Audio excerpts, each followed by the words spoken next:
पैसा धन दौलत से लोग महान नहीं होते, महान होते अपने संस्कार से। पैसा आप कभी भी कमा सकते हैं, वरना पैसे से अगर महान रहता तो रावण की भी पूजा होती। सोना का लंका था, राम जी की अयोध्या सोने की नहीं थी, लेकिन संस्कार इंसान को महान और दुराचारी बना देता है। Education is not the amount of information that is put in the human brain. It must have man-making, character-making, and life-building assimilation of ideas.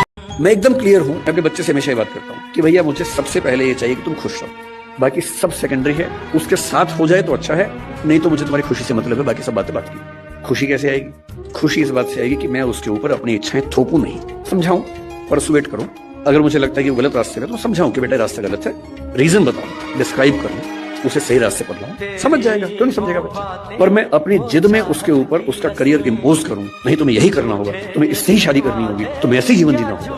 तो मैं ऐसे कई लोगों को जानता हूं जो बहुत सफल हैं और अपने माता पिता से, स्पेशली अपने पिता से नफरत करते हैं। नफरत बहुत भारी शब्द है, लेकिन वो नफरत ही करते हैं। वो कहते हैं कि मेरे पिता ने मुझे जबरदस्ती ये विषय दिलवाया, इंजीनियरिंग करवा दी, मेरी इच्छा नहीं थी। मेरे पापा ने मुझे जबरदस्ती IAS का एग्जाम दिलवाया, मेरी इच्छा एकदम नहीं थी। हमको लोग क्या समझते हैं, इसके लिए हम जीते हैं क्या? हमारी क्या समझ, ये बात समझ के जीना चाहिए। अब तुम क्या समझते हो, तुम्हारी समझ है, हम तुम्हारी समझ से थोड़ी जीते हैं, हम अपनी समझ से जीते हैं। हमारी बात समझ रहे हो?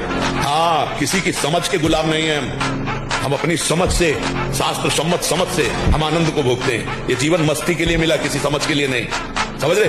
हम अपने सत्य की मस्ती में हैं। तुम हमको क्या समझते हो इससे हमें कोई फर्क नहीं पड़ता, हम क्या समझ करते इससे फर्क पड़ता।